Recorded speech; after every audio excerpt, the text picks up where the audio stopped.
మన రైతులు సామాన్యులు కారు. నిరంతర కృషి, సరికొత్త ఐడియాలతో విదేశీ పళ్లను సైతం ఇక్కడ పండిస్తూ లక్షలలో లాభాల పంట పండిస్తున్నారు. సంప్రదాయ వ్యవసాయ పద్ధతులకు భిన్నంగా ఆలోచించి వినూత్న పంటల వైపు అడుగులు వేస్తూ లాభాలు పొందుతున్నారు. ఎన్టీఆర్ జిల్లాకు చెందిన రైతులు సరికొత్త ప్రయోగానికి శ్రీకారం చుట్టి తోటి రైతులకు ఆదర్శంగా నిలుస్తున్నారు. సాధారణంగా వియత్నాం, ఇండోనేషియా లాంటి ఆగ్నేయాసియా దేశాల్లో పండే అరుదైన గాక్ ఫ్రూట్ ను ఆయన స్థానికంగా పండిస్తున్నారు. మన వాతావరణంలో కూడా విదేశీ పంటలు పండుతాయని ఆయన నిరూపించారు. స్థానిక మార్కెట్లో ఈ పండ్లకున్న డిమాండ్ను పసిగట్టి ధైర్యంగా ఈ సాగును ఎంచుకున్నారు. ఈ అరుదైన గాక్ పండ్ల సాగులో దిగుబడి త్వరగా వస్తుంది. మొక్కలు నాటిన 7 నుంచి 8 నెలల్లోనే పంట చేతికి వస్తుంది. గాక్ ఫ్రూట్ ముందుగా పచ్చ రంగులో, తర్వాత పసుపు రంగుకు, ఆ తర్వాత ఆరెంజ్ కలర్ కు, చివరగా రెడ్ కలర్ కు వస్తుంది. రెడ్ కలర్ వచ్చిన తర్వాత దాన్ని తినొచ్చు. సరైన పోషణ అందిస్తే ప్రతి మొక్క నుంచి సగటున సుమారు 30 కిలోల దాకా పండ్లు లభిస్తాయి. ఈ పంటలో ఉన్న అతిపెద్ద లాభం దీని దీర్ఘకాలిక ప్రయోజనమే. ఒక్కసారి ఈ మొక్కలను పొలంలో నాటితే చాలు, ఏకంగా 10 ఏళ్ల పాటు నిరంతరాయంగా పండ్ల దిగుబడి వస్తూనే ఉంటుంది. ఈ కారణంగా రైతులకు పదే పదే విత్తనాలు కొనే ఖర్చు,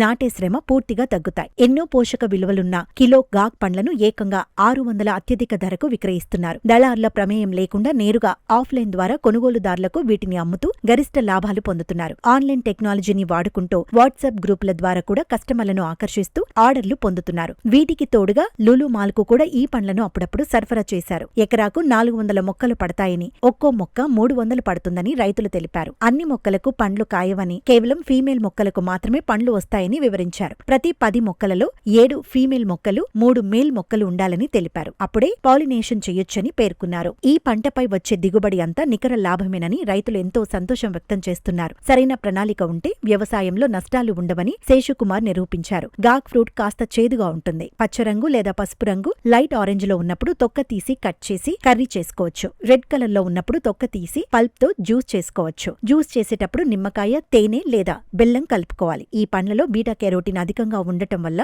కంటి చూపు మెరుగుపడుతుందని డైటీషియన్లు అంటున్నారు.